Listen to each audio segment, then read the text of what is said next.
Okay, we're going to make my sticky lemon and thyme chops.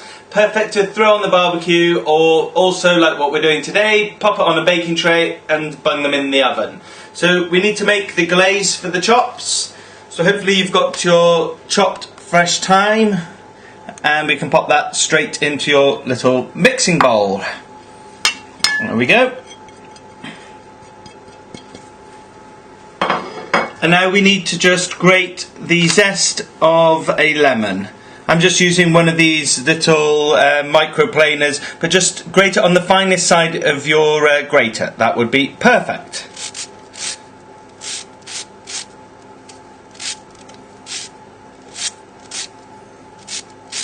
And the smell of fresh lemon and thyme together, for me, just embodies everything that the summer is about.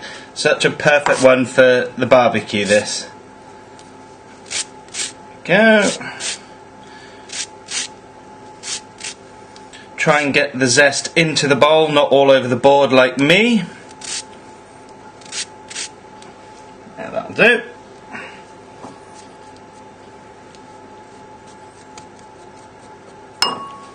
Perfect. Okay, and then next we need to add in just a small teaspoon of Dijon mustard. And when I say small, I'll just show you what to be. Just like that. So not a big heaped teaspoon. Just throw that in, and we'll keep the spoons because we use that to stir. And then we need to add in 2 tablespoons of olive oil and 1 tablespoon of honey. So first off with the olive oil, just 2 tablespoons. 1, 2, and then just 1 tablespoon of honey. And this is what will make it go really, really nice and sticky.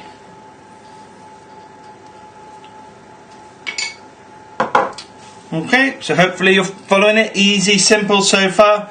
Next we just need a pinch of pepper, give it a nice bit of kick, and a nice pinch of salt. And quite a good pinch of salt is what we're looking for here. So something like that, because we're not actually going to season the chops. So if you were to taste this on its own, it would probably be a little bit salty, but when we rub it into the chops and it gets cooked, it'll be absolutely perfect. So just give it a nice mix together. There we go. And that's it. That's it done. So we just need to bring in the chops, and there's a little trick you can do with cutting the fat on the chops. And don't worry, I'm not going to get rid of the fat.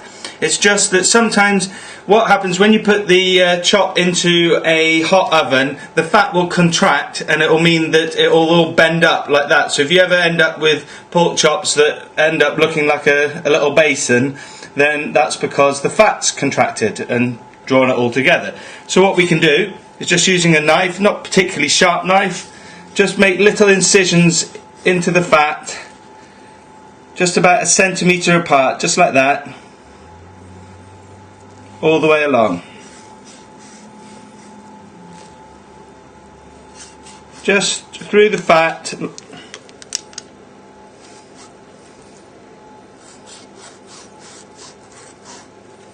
Okay.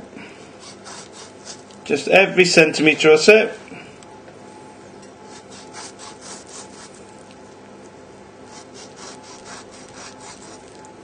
And one last one. There. So you've got looking like that, like a bad set of teeth. But what that means is when it cooks, if it'll be able to, all the fat won't join together and contract. See? And we'll just do the same on the other one. So just little incisions through the fat.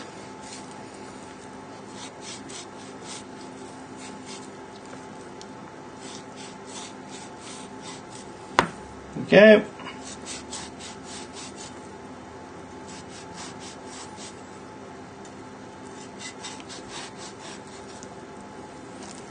And that one's done as well. You can see.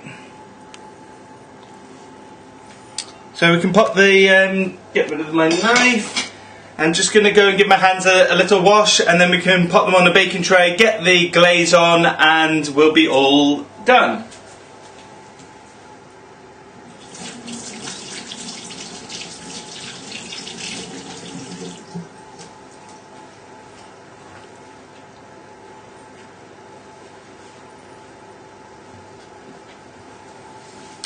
Okay, you can bring in your baking tray, and I always like to just keep one hand for the handling the meat and another hand meat free,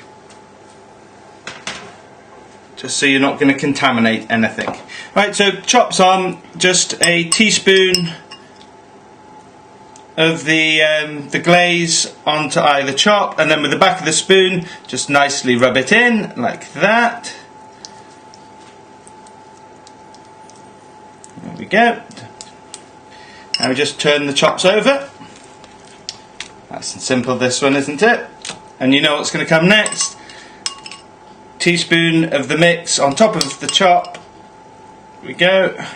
And then just get rid of all of the rest of the glaze from the bowl onto the chops, and then using the back of the spoon just rub it into the chops. Look at that, all picking up the flavour beautifully. There we go. And that's it done. So all you need to do now is just pop these on your barbecue, or if you're doing it in the oven like me, just pop them into the oven for 25 minutes until they're nicely caramelised on top, and they'll be absolutely delicious to eat. But you carry on watching and you'll see how mine look when they come out of the oven, but I hope you enjoy them anyway.